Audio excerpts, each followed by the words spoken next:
च धर्मस्य सर्वधर्मस्वरूपिणे अवतारवरिष्ठाय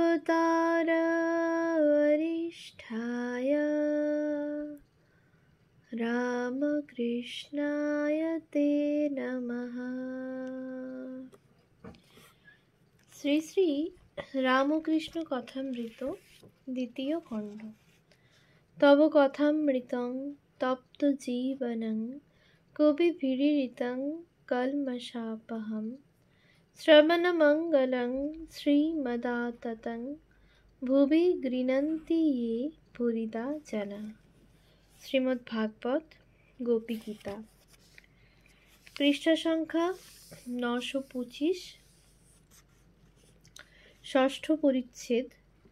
শ্রী রামকৃষ্ণের ঈশান, ডাক্তার সরকার, গিরিশ প্রভৃতি ভক্ত সঙ্গে শ্যামপুকুরের পার্টিতে আনন্দ ও কথোপকথন। গৃহস্থাশ্রম কথা প্রসঙ্গে। আশ্বিন শুক্লা চতুর্দশী, সপ্তমী, অষ্টমী ও নবমী 3 দিন মহামায়ার পূজা মহোৎসব হইয়া গিয়াছে। দশমীতে বিজয়া। তদুপলক্ষে পরস্পরের প্রেমালিঙ্গন ব্যাপার সম্পন্ন হইয়াছে। ভগবান শ্রী রামকৃষ্ণ ভক্ত সঙ্গে কলিকাতার অন্তর্বর্তী সেই শ্যামপুকুর নামক পল্লীতে বাস করিতেছেন। শরীরে কঠিন ব্যাধি, গলায় ক্যান্সার। বলরামের বাড়িতে যখন ছিলেন, কবিরাজ গঙ্গাপ্রসাদ দেখিতে আসিয়াছিলেন। তাহাকে ঠাকুর জিজ্ঞাসা করিয়াছিলেন, এ রোগ সাধ্য না অসাধ্য? কবিরাজ এ প্রশ্নের উত্তর দেন নাই, চুপ করিয়াছিলেন। ইংরেজ ডাক্তারেরাও রোগটি অসাধ্য এ কথা ইঙ্গিত করিয়াছিলেন। এক্ষণে ডাক্তার সরকার চিকিৎসা করিতেছেন। আজ বৃহস্পতিবার 22 অক্টোবর 1885 খ্রিস্টাব্দ, 7ই কার্তিক 1292, শুক্লা চতুর্দশী। শ্যামপুকুর স্থিত একটি দ্বিতল গৃহমধ্যে শ্রী রামকৃষ্ণ দুতলা ঘরের মধ্যে শয্যা রচনা হইয়াছে, তাহাতে উপবিষ্ট। ডাক্তার সরকার, শ্রীযুক্ত ঈশানচন্দ্র মুখোপাধ্যায় ও ভক্তেরা সম্মুখে এবং চারিদিকে সমাসীন। ঈশান বড় দানী, পেনশন লইয়াও দান করেন, ঋণ করিয়া দান করেন, আর সর্বদাই ঈশ্বর চিন্তায় থাকেন। পীড়া শুনিয়া তিনি দেখিতে আসিয়াছেন। ডাক্তার সরকার চিকিৎসা করিতে আসিয়া 6-7 ঘণ্টা করিয়া থাকেন।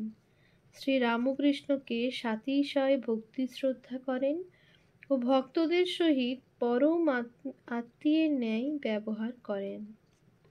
রাত্রি প্রায় 7টা হইয়াছে। বাহিরে জ্যোৎস্না, পূর্ণাবয়ব নিশানাথ যেন চারিদিকে সুধা ঢালিয়াছেন। ভিতরে দীপালোক, ঘরে অনেক লোক। অনেকে মহাপুরুষ দর্শন করিতে আসিয়াছেন। সকলেই এক দৃষ্টে তাহার দিকে চাহিয়া রহিয়াছেন। শুনিবেন তিনি কি বলেন ও দেখিবেন তিনি কি করেন। ঈশানকে দেখিয়া ঠাকুর শ্রী রামকৃষ্ণ বলিতেছেন, নির্লিপ্ত সংসারী, নির্লিপ্ত হবার উপায়। যে সংসারী ঈশ্বরের পাদপদ্মে ভক্তি রেখে সংসার করে, সে ধন্য, সে বীর পুরুষ। যেমন কারো মাথায় 2 মণ বোঝা আছে, আর বর যাচ্ছে, মাথায় বোঝা, তবু সে বর দেখছে। খুব শক্তি না থাকলে হয় না। যেমন পাঁকাল মাছ পাঁকে থাকে, কিন্তু গায়ে একটুকুও পাঁক নাই। পানকৌটি জলে সর্বদা ডুব মারে, কিন্তু পাখা একবার ছাড়া দিলেই আর গায়ে জল থাকে না। কিন্তু সংসারে নির্লিপ্তভাবে থাকতে গেলে কিছু সাধন করা চাই। দিন কতক নির্জনে থাকা দরকার। তা 1 বছর হোক, 6 মাস হোক, 3 মাস হোক বা 1 মাস হোক, সেই নির্জনে ঈশ্বর চিন্তা করতে হয়। সর্বদা তাকে ব্যাকুল হয়ে ভক্তির জন্য প্রার্থনা করতে হয়। আর মনে মনে বলতে হয়, আমার এ সংসারে কেউ নাই। যাদের আপনার বলি তারা 2 দিনের জন্য। ভগবান আমার একমাত্র আপনার লোক। তিনিই আমার সর্বস্ব। হায়, কেমন করে তাকে পাব? ভক্তি লাভের পর সংসার করা যায়। যেমন হাতে তেল মেখে কাঁটাল ভাঙলে হাতে আর আঠা লাগে না। সংসার জলের স্বরূপ, আর মানুষের মনটি যেন দুধ। জলে যদি দুধ রাখতে চাও, দুধে জলে এক হয়ে যাবে। তাই নির্জন স্থানে দই পাততে হয়। দই পেতে মাখন তুলতে হয়। মাখন তুলে যদি জলে রাখো, তাহলে জলে মিশবে না, নির্লিপ্ত হয়ে ভাসতে থাকবে। ব্রহ্মজ্ঞানীরা আমায় বলেছিল, মহাশয়, আমাদের জনক রাজার মত, তার মতো নির্লিপ্তভাবে আমরা সংসার করব। আমি বললুম, নির্লিপ্তভাবে সংসার করা বড় কঠিন। মুখে বললেই জনক রাজা হওয়া যায় না। জনক রাজা হেটমুণ্ড হয়ে ঊর্ধ্বপদ করে কত তপস্যা করেছিলেন। তোমাদের হেটমুণ্ড বা ঊর্ধ্বপদ হতে হবে না, কিন্তু সাধন চাই, নির্জন বাস চাই। নির্জনে জ্ঞান লাভ, ভক্তি লাভ করে তবে গিয়ে সংসার করতে হয়। দই নির্জনে পাততে হয়। ঠেলাঠেলি নাড়ানাড়ি করলে দই বসে না। জনক নির্লিপ্ত বলে তার একটি নাম বিদেহ, কিনা দেহে দেহবুদ্ধি নাই। সংসারে থেকেও জীবনমুক্ত হয়ে বেড়াতেন, কিন্তু দেহবুদ্ধি যাওয়া অনেক দূরের কথা। খুব সাধন চাই। জনক ভারী বীর পুরুষ। 2 খানা তরবার ঘুরাতেন, 1 খানা জ্ঞান, 1 খানা কর্ম। সংসার আশ্রমের জ্ঞান ও সন্ন্যাস আশ্রমের জ্ঞান। যদি বলো সংসার আশ্রমের জ্ঞানী আর সন্ন্যাস আশ্রমের জ্ঞানী এ দুয়ের তফাৎ আছে কিনা, তার উত্তর এই যে, 2 এক জিনিস। এটিও জ্ঞানী, উটিও জ্ঞানী, এক জিনিস। তবে সংসারে জ্ঞানীরও ভয় আছে। কামিনী কাঞ্চনের ভিতর থাকতে গেলেই একটু না একটু ভয় আছে।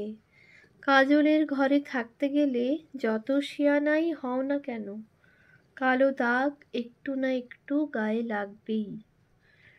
মাখন তুলে যদি নূতন হাঁড়িতে রাখো, মাখন নষ্ট হবার সম্ভাবনা থাকে না। যদি ঘোলের হাঁড়িতে রাখো, সন্দেহ হয়। সকলের হাস্য।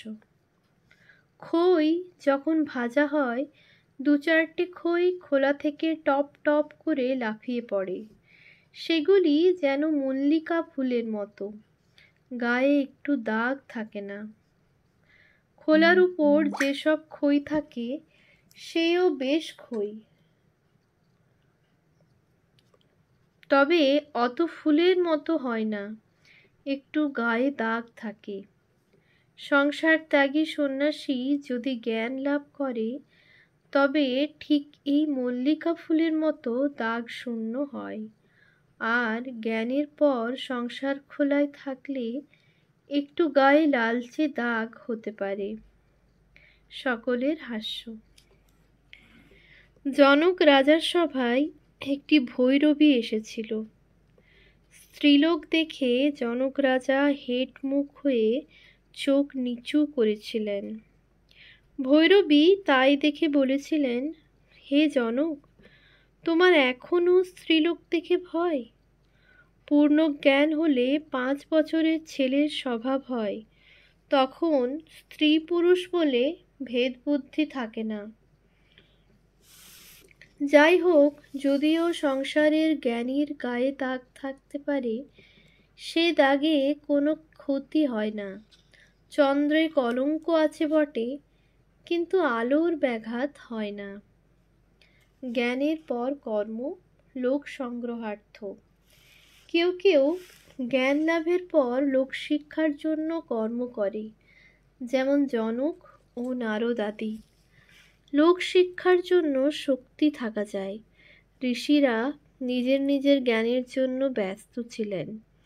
নারদ আদি আচার্য লোকের হিতের জন্য বিচরণ করে বেড়াতেন। তাঁরা বীর পুরুষ।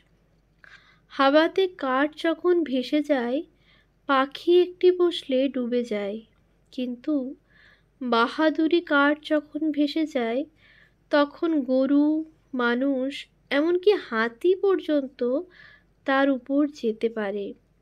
স্টিমবোট আপনিও পারে যায়, আবার কত মানুষকে পার করে দেয়।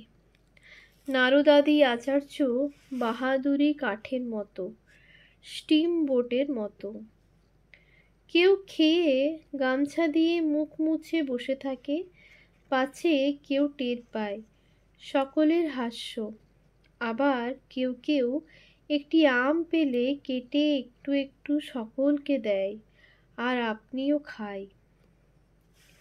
নারদ আদি আচার্য সকলের মঙ্গলের জন্য জ্ঞান লাভের পরও ভক্তি লয়েছিলেন।